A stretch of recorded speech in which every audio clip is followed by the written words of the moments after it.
আসসালামু আলাইকুম রহমতুল্লাহি ওয়া বারাকাতু। প্রিয় দিনদার মুমিন মুত্তাকিন ভাই ও বোনেরা, আজকের আমার আলোচনার বিষয় হচ্ছে গিয়ে জুম্মার দিনের আমল ও ফজিলত সম্বন্ধে।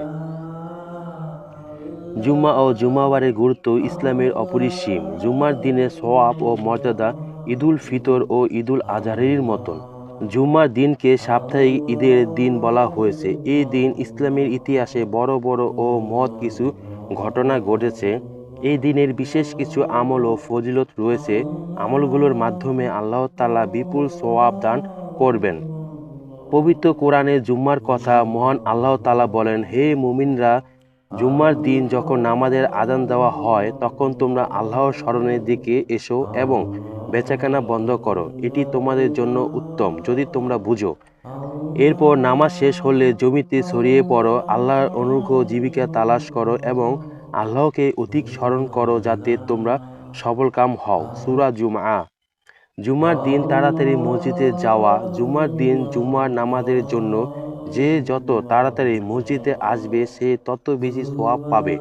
রাসূল পাক সাল্লাল্লাহু আলাইহি ওয়াসাল্লাম বলেছেন, যখন জুম্মার দিন আসে ফেরেশতারা মসজিদে দরজায় দাঁড়িয়ে প্রথম থেকে পর্যায়ক্রমে আগন্তুকদের নাম লিখতে থাকে। যে সবার আগে আসে সে ওই ব্যক্তির মতো যে একটি উট সদকা করে। তারপর যে আসে সে ওই ব্যক্তির মতো যে একটি গাভী সদকা করে। তারপর আগমনকারী মুরগি সৎকারীর মতো। তারপর আগমনকারী একটি ডিম সৎকারীর মতো। এরপর যখন ইমাম খুতবা দিতে বের হন তখন ফেরেশতারা তাদের দফতর বন্ধ করে দেন এবং মনোযোগ দিতে খুতবা শুনতে থাকেন। বুখারী হাদিস। এক বছর নফল রোজা ও নামাজের সওয়াব। জুমার দিনের আরও কিছু আমলের কথা বিভিন্ন হাদিসে চমৎকারভাবে আলোচিত হয়েছে। ইবনে আউস আলাইহিস সালাম বলেন, আমি রাসূল পাক সাল্লাল্লাহু আলাইহি ওয়াসাল্লামকে বলতে শুনেছি, ওই ব্যক্তি আসার সময় হেঁটে আসবে, কোনো বাহনে চড়বে না, ইমামের কাছাকাছি বসবে, এরপর দুটি খুতবা মনোযোগ দিয়ে শুনবে এবং খুতবার সময় কোনো অনর্থক কার্যক্রম করবে না। সে মসজিদে আসার প্রতিটি পদক্ষেপ ১ বছর নফল রোজা ও ১ বছর নফল নামাজের সওয়াব পাবে। আবু দাউদ হাদিস। পুরো সপ্তাহে গুনাহ মাফের আমল।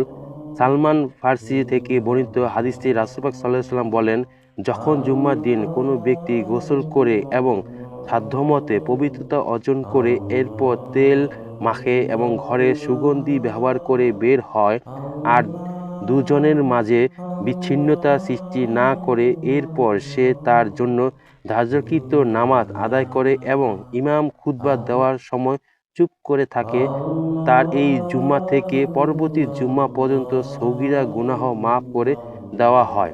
বুখারী হাদিস। নবীজির প্রতি দরুদ পাঠের বিশেষ তাগিদ।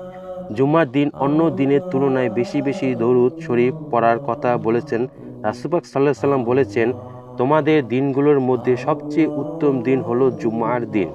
এই দিন আদম আলাইহিস সালামকে সৃষ্টি করা হয়েছে, এই দিন তার ইন্তিকাল হয়েছে আর এই দিনই সিংহায় ফু দেওয়া হবে এবং এই দিনেই সবাই অজ্ঞান হবে। কাজেই তোমরা এই দিন বেশি বেশি দরুদ পাঠ করো। আবু দাউদ হাদিস। জুমার দিন এমন একটি সময় আসে, বান্দা ওই সময় যাই দোয়া করে আল্লাহ তাই কবুল করেন।